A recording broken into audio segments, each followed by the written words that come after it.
الحمدللہ رب العالمین والصلاة والسلام علی سید الانبیاء والمرسلین۔ تمام دیکھنے والوں کو جنید اقبال کی جانب سے انتہائی محبت کے ساتھ السلام علیکم۔ ناظرین کرام، ایک انتہائی دل خراش خبر نگاہوں سے گزری اور وہ ظاہر ہے مختلف چینلز کے اوپر بھی چلی ہے، مختلف اخبارات میں بھی میں نے پڑھی، ایون مختلف سائٹس کے اوپر بھی وہ خبر نظر آئی، بلکہ کچھ انٹرنیشنل میڈیا نے بھی اس کو اٹھایا اور بہت دل خراش خبر ہے۔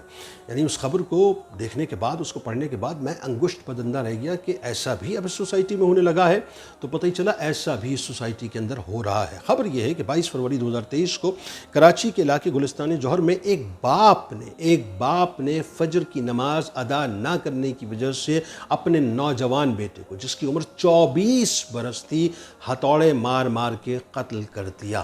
کیسی خبر ہے صاحب؟ گلستان جوہر کا یہ واقعہ ہے۔ اچھا، اس خبر کو پڑھنے کے بعد جب میں مزید تھوڑا سا ڈیٹیل میں گیا تو ایک اور خبر میرے سامنے آ گئی۔ یہ 2021 کی خبر ہے اور فیصل آباد چشتیہ ٹاؤن کی خبر ہے کہ جس میں شہباز نامی ایک لڑکے نے اپنے والد کو اچھا خبر بالکل ایک ہی جیسی ہے۔ شہباز نامی ایک لڑکے نے اپنے والد مبشر رضا، جو کہ 50 سال ان کی عمر تھی، فجر کی نماز ادا نہ کرنے کی وجہ سے ان کو اینٹ مار کے قتل کر دیا۔ یعنی کتنی مماثلت دونوں خبروں کے اندر موجود ہے۔ سوال یہ پیدا ہوتا ہے کہ کیا دین اسلام میں اس طرح کی انتہا پسندی کی کوئی گنجائش ہے؟ نہیں، دین اسلام میں اس طرح کی انتہا پسندی کی کوئی گنجائش نہیں ہے۔ کیا قرآن و حدیث کی تعلیمات میں ہمیں یہ بات ملتی ہے؟ تو قرآن و حدیث کی تعلیمات میں ہمیں قطعاً اس قسم کی کوئی بات نہیں ملتی۔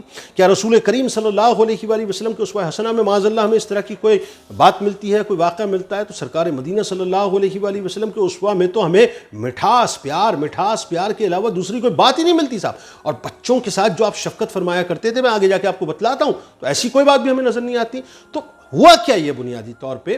تو مجھے ایسا لگتا ہے کہ یہ خبر جو ہے وہ ادھوری خبر ہے کہ صرف نماز ادا نہ کرنے کی وجہ سے ایک باپ اپنے بیٹے کو یا ایک بیٹا اپنے باپ کو کیسے مار سکتا ہے۔ یقیناً اس کے پیچھے کچھ اور معاملات تو ہوں گے، لیکن ایک بات تو طے ہے کہ مجھے لگتا ہے کہ یہ سائیکائٹرک ڈس آرڈر کا مسئلہ، ایک نفسیاتی مسئلہ بھی، اور ماڈرن سائیکالوجی جو ہے وہ اس بات کو بہت طریقے سے ایڈریس کرتی ہے کہ انسان جب مختلف قسم کے مسائل کے اندر الجھا ہوا ہوتا ہے نا، کہ جہاں اس کو انسیکیورٹی ہوتی ہے، روزگار کا مسئلہ ہے، گھر کے اندر لڑائی جھگڑے ہیں، دیگر مسائل ہیں، تو ایک سرٹن ٹائم آتا ہے کہ اس کا ٹیمپریچر جو ہے وہ ہائی ہوتے ہوتے پھر ایک ایسی جگہ پہ پہنچ جاتا ہے جہاں پر اچانک اس کا غصہ جو ٹریگر ہو جاتا ہے اور وہ کام کر جاتا ہے جو وہ اپنے آپ سے ایکسپیکٹ نہیں کر رہا ہوتا، بعد میں اس کے بعد ظاہر ہے وہ جا کے ملول ہو جاتا ہے۔ تو اس کے پیچھے بہت سے عوامل ہوں گے، لیکن آج میں خاص طور پہ والدین سے مخاطب ہوں، چونکہ ظاہر ہے یہ معاملہ ایسا ہے اور یہ ہر ایک کے ساتھ بات گزرتی ہے کہ ہم اپنے بچوں کی تربیت کس طرح سے کریں۔ ایکچولی ہمیں اپنے بچوں کی گراس روٹ لیول سے تربیت کس انداز سے کرنی چاہیے، ان کی پلانٹیشن کیسے کرنی چاہیے۔ تو ذہن میں رکھیے، پہلے میں آپ کو ایک فارمولہ بتلا دیتا ہوں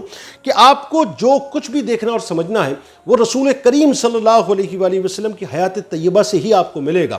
دنیا کے بڑے بڑے اسکالرز، بڑے بڑے یوں کہہ لیجئے کہ سائیکائٹرسٹ اپنی اپنی باتیں کرتے ہیں، میں آگے جا کے آپ کو سیگمنٹ فرائڈ کا بھی حوالہ دیتا ہوں، لیکن جو اصل جو فارمولہ ہے وہ سرکار مدینہ صلی اللہ علیہ وآلہ وسلم نے اپنے عمل کے ذریعے سے بتلا دیا۔ اور یہ بھی ذہن میں رکھیے کہ بچہ جو ہے نا، بچہ وہ آپ کا جب پیدا ہوتا ہے تو وہ انتہائی مقدس بھی ہوتا ہے، معصوم بھی ہوتا ہے۔ اسے اس بارے میں بالکل نہیں معلوم ہوتا کہ جھوٹ کیا ہوتا ہے، مکر و فریب کیا ہوتا ہے، جال سازیاں کیا ہوتی ہیں، بد دیانتیاں کیا ہوتی ہیں، لالچ، بے ایمانی، منافقت، یعنی یہ تمام باتیں، یہ فریب وغیرہ، یہ تمام باتیں اس سے کوسوں دور ہوتی ہیں۔ والدین ایکچولی بچوں کے سامنے ان کے مربی بھی ہوتے ہیں، ان کے منٹور ہوتے ہیں، جو جسمانی طور پہ بھی ان کے منٹور ہوتے ہیں اور روحانی طور پہ بھی ذہن میں رکھیے گا ان کے منٹور ہوتے ہیں۔ یعنی بچہ یوں کہہ لیجئے کہ اس کورے کاغذ کی طرح ہوتا ہے، اس سلیٹ کی طرح ہوتا ہے، جس پر آپ جو تحریر چاہیں آپ لکھ دیں، آپ کو ایگزیکٹلی وہی تحریر وہ بچہ دکھانا اور پڑھ کے سنانا شروع کر دے گا۔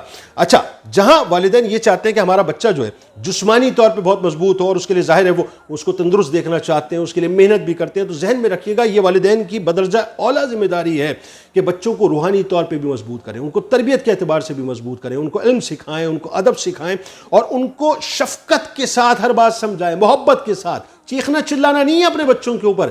یہ ذہن میں رکھیے گا دنیا کا ناکام ترین فارمولہ ہے کہ آپ بچوں کے اوپر غصہ کرنا شروع کریں، آپ بچوں کے اوپر چیخنا چلانا شروع کریں، اور یہ تو ممکن ہی نہیں ہے کہ آپ بچوں کو مار کے سدھار دیں۔ بچہ سنبھلے گا تو صرف اور صرف آپ کی شفقت اور آپ کے پیار سے سمجھے گا۔ اور دنیا کے یعنی اس کائنات کے سب سے بڑے سائیکائٹرسٹ رسول کریم صلی اللہ علیہ وآلہ وسلم نے اپنے عمل سے یہ پروف کیا ہے۔ میں آگے جا کے آپ کو بتلاتا ہوں، لیکن اس سے پہلے ذرا سن لیجئے۔ سیگمنٹ فرائڈ ظاہر ہے ماہر نفسیات ہے اور نفسیات کے ایک مکتبہ فکر سائیکو انالیسس کا وہ بانی سمجھا جاتا ہے۔ اس نے 19ویں صدی میں جا کر اس بات کو دریافت کیا کہ بچپن کے تجربات کسی کے کردار کی تشکیل کیا کرتے ہیں باقاعدہ. یعنی جو کچھ بھی بچہ بچپن میں دیکھتا ہے نا، جو تجربات کرتا ہے، مشاہدات کرتا ہے، ایکچولی وہی اس کا کردار ہوتا ہے جس کو بناتا ہے. وہ کہتا ہے کہ نسلی یا خاندانی امتیاز اور غربت اور عمارت جو ہے وہ اس کی تشکیل نہیں کرتے. یعنی بچے نے ابتدائی زندگی میں جو کچھ بھی مسائل دیکھے ہوتے ہیں یا جو کچھ بھی اس نے ترش اور تلخ اور میٹھی باتیں دیکھی ہوتی ہیں، ایکچولی وہی اس کی شخصیت کا حصہ بن رہی ہوتی ہے. اور اس کے مطابق، یعنی اس کے کہنے کے مطابق، بچوں کی نشو و نما کے 5 مراحل ہیں، جس میں سے کوئی ایک مرحلہ بھی اگر اس میں سے نکل جاتا ہے تو پھر سمجھ لیجئے کہ کامیابی آپ کو خاطر خواہ نہیں ملتی ہے. ایک بڑی اہم ترین بات وہ کرتا ہے، وہ کہتا ہے کہ ماں دوران حمل جو بھی افعال کرتی ہے اس کا براہ راست بچوں کے اوپر اثر ہوتا ہے. یعنی یوں کہہ لیجئے کہ ماں اگر کوئی منفی کام کر رہی ہے تو اس کا اثر ہوگا بچے کے اوپر، اور ماں اگر کوئی مثبت کام کرتی ہے تو اس کا اثر ہوگا. اب اس کی مثال میں آپ کو آسان کر کے دے دیتا ہوں. یعنی آپ نے صوفیہ کی زندگیوں میں پڑھا ہے کہ والدہ جو ہیں مطلب وہ حافظہ تھیں، اور والدہ جو ہیں دوران حمل جو ہیں وہ اپنے قرآن پاک کو دہراتی رہتی تھیں، تو وہی تمام یوں کہہ لیجئے کہ فیوز و برکات بچوں کے اندر منتقل ہو گئے. اور خدا نہ خواستہ اگر والدہ جو ہے غلط کام کر رہی ہوتی ہے تو یقیناً پھر آپ کو اس کے آفٹر افیکٹ جو ہے بچوں کے اندر نظر آتے ہیں. تو بہرحال فرائڈ کہتا ہے کہ بچوں کے حصے کا جو پیار ہے وہ ان کو دے دینا ہی دراصل ان کی بہترین نشو و نما، اور یہ اس کی ضمانت دیتا ہے. وہ کہتا ہے کہ انسان آگے کی زندگی میں جو غم و غصے والا ہو جایا کرتا ہے یا الگ تھلگ رہنے رکھتا ہے یا ضدی ہو جایا کرتا ہے، یہ ساری اس کی بچپن کی محرومیاں ہوتی ہیں جو اس کی جوانی میں ہمیں نظر آتی ہیں. اب ریلیٹ کرتے جائیے گا آپ بنیادی طور پہ اپنے بچوں کے ایٹیٹیوڈ کو اور اپنے ایٹیٹیوڈ کو بچوں کے ساتھ. اچھا، یہ تمام باتیں فرائڈ تو کر رہا ہے، لیکن رسول کریم صلی اللہ علیہ وآلہ وسلم جیسے کائنات کے سب سے ٹاپ موسٹ ماہر نفسیات نے 1450 برس پہلے بتلا دی تھی تمام باتیں. ایون سرکار مدینہ صلی اللہ علیہ وآلہ وسلم نے عملی طور پہ بھی وہ ثابت کیا. آگے جا کے میں آپ کو بتلاتا ہوں کہ میرے سرکار نے فرمایا کہ لوگوں میں سب سے زیادہ بچوں پر شفقت فرمانے والا جو ہے وہ سب سے زیادہ اللہ کے قریب ہے. یعنی مفہوم ہمیں یہ ملتا ہے حدیث پاک کا. رسول کریم صلی اللہ علیہ وآلہ وسلم سب سے زیادہ لوگوں سے شفقت فرمایا کرتے تھے، اور بچوں سے تو بدرجہ اعلیٰ شفقت فرمایا کرتے تھے. دنیا کے بڑے بڑے ماہر نفسیات آج بھی ذہن میں رکھیے گا اس بات کی تحقیق کر رہے ہیں کہ بچوں کی نفسیات کو کیسے سمجھا جائے اور ان کو کس فریم میں ڈھالا جائے، کس انداز سے فریم میں ڈھالا جائے، ان سے کیا ایکسپیکٹیشنز رکھنی چاہیے، وہ ایکسپیکٹیشنز پہ اگر پورا نہ اترے تو انہیں کیسے ڈیل کرنا چاہیے. یہ مسئلہ بھی رسول کریم صلی اللہ علیہ وآلہ وسلم نے 1450 برس پہلے مکمل طور پہ حل کر دیا کہ وہ شخص ہم میں سے نہیں جو ہمارے چھوٹوں پر رحم نہ کرے.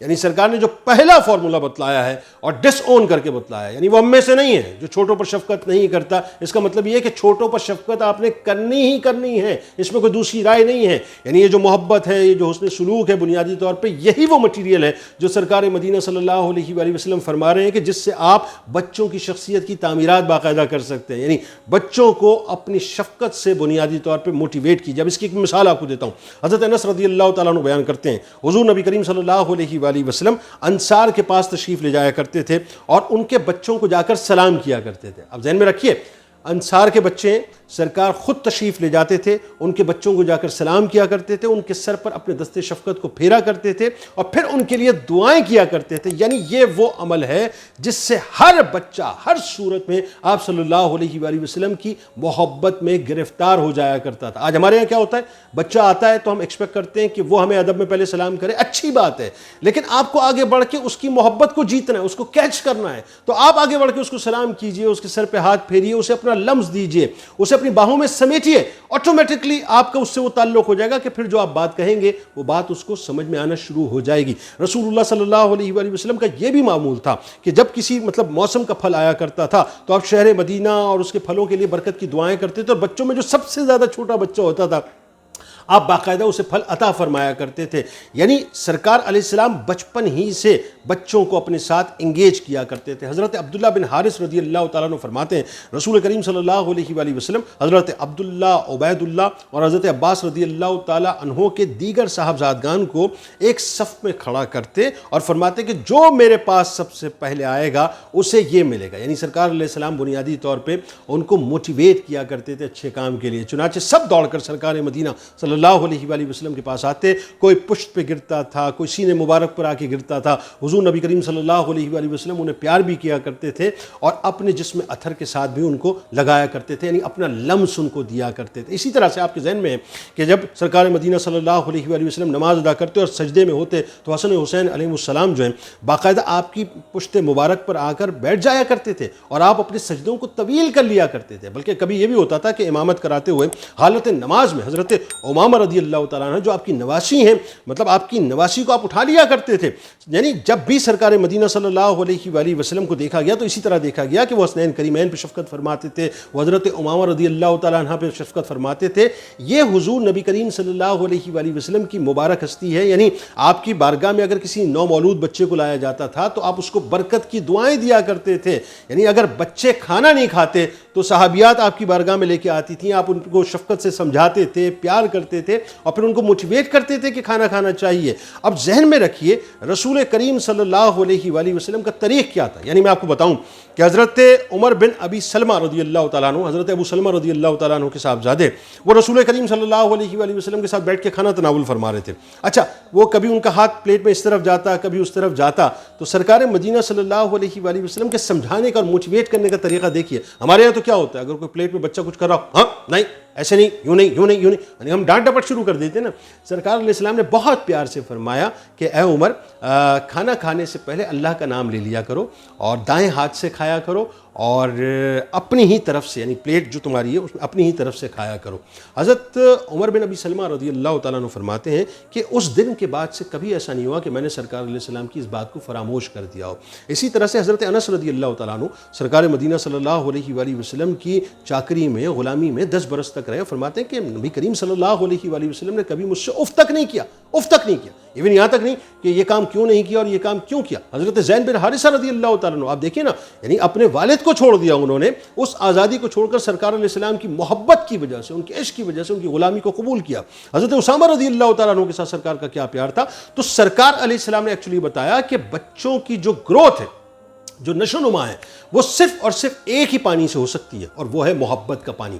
یعنی ان کی بنیادوں کے اندر اپنی محبت، اپنی الفت، اپنی شفقت کے پانی کو ترائیں، ذہن میں رکھیے گا، پھر آپ کو جو نتائج ملیں گے نا وہ بڑے بھرپور ملیں گے۔ آج ظاہر ماڈرن سائیکالوجی یہ بات کہتی ہے کہ 10 سال کی عمر بنیادی طور پہ وہ ہوتی ہے کہ جس میں بچہ تیار ہو جاتا ہے۔ کسی نے کہا نا کہ 10 سال تک آپ اپنے بچے کی غلامی کر لیجئے، آپ کا بچہ جو ہے اس کے بعد پھر آپ کی غلامی کرے گا۔ لہٰذا 10 سال تک بچے کو کر کے بتائیں کہ ہم یہ کر رہے ہیں، ہم یہ ہیں۔ وہ جو دیکھے گا اپنے والدین کو جیسا کرتے ہوئے دیکھے گا وہی نتائج آپ کو دے گا۔ اپنے بچوں کو مار پیٹ کے نہ سمجھائیں صاحب۔ آپ بچوں کو اچھا دیکھنا چاہتے ہیں، خود بچوں کے سامنے اچھے بن جائیں۔ آپ بچوں کو نمازی دیکھنا چاہتے ہیں، آپ اپنے بچوں کو نمازی بن کر دکھائیں۔ آپ چاہتے ہیں آپ کا بچہ قرآن پاک کی تلاوت کرے، قرآن کھولے، آپ اس کے سامنے قرآن کھولیں۔ آپ چاہتے ہیں آپ کا بچہ سچا ہو، آپ سچ بولیں۔ آپ کا بچہ جھوٹ نہ بولے، آپ جھوٹ سے نفرت کریں۔ آپ چاہتے ہیں آپ کا بچہ دیانتدار ہو، آپ دیانتداری کے ساتھ پیش آئیں۔ آپ چاہتے ہیں آپ کا بچہ امانت دار ہو، لوگوں کی امانتیں اس کے سامنے لوٹائیں، بتلائیں کہ بیٹا یہ امانت ہوتی ہے۔ آپ اپنا تعلق جیسا اللہ اور اس کے رسول کے ساتھ جوڑیں گے اور جس طرح سے آپ اپنے بچوں کے سامنے اپنے آپ کو پینٹ کریں گے اسی طرح سے آپ کا بچہ تیار ہوگا۔ شدت پسندی، انتہا پسندی مسئلے کا حل نہیں ہے۔ افسوس کی بات ہے کہ ایک باپ نے اپنے جوان بیٹے کو قتل کر دیا اور ایک بیٹے نے اپنے باپ کو قتل کر دیا۔ اس سوسائٹی میں ایسا نہیں ہونا چاہیے۔ یہ سوسائٹی ہمیں بنیادی طور پہ کہاں لے کے جا رہی ہے میں یہ نہیں جانتا، لیکن اعتدال پسندی سب سے بہترین راستہ ہے اور سرکار مدینہ صلی اللہ علیہ وآلہ وسلم کی سیرت سے بڑھ کے کچھ اور نہیں۔ اس دعا اس امید اس یقین کے ساتھ اجازت دیں، اللہ تعالیٰ آپ کا، ہمارا، ہم سب کا حامی و ناصر ہو۔ اللہ حافظ۔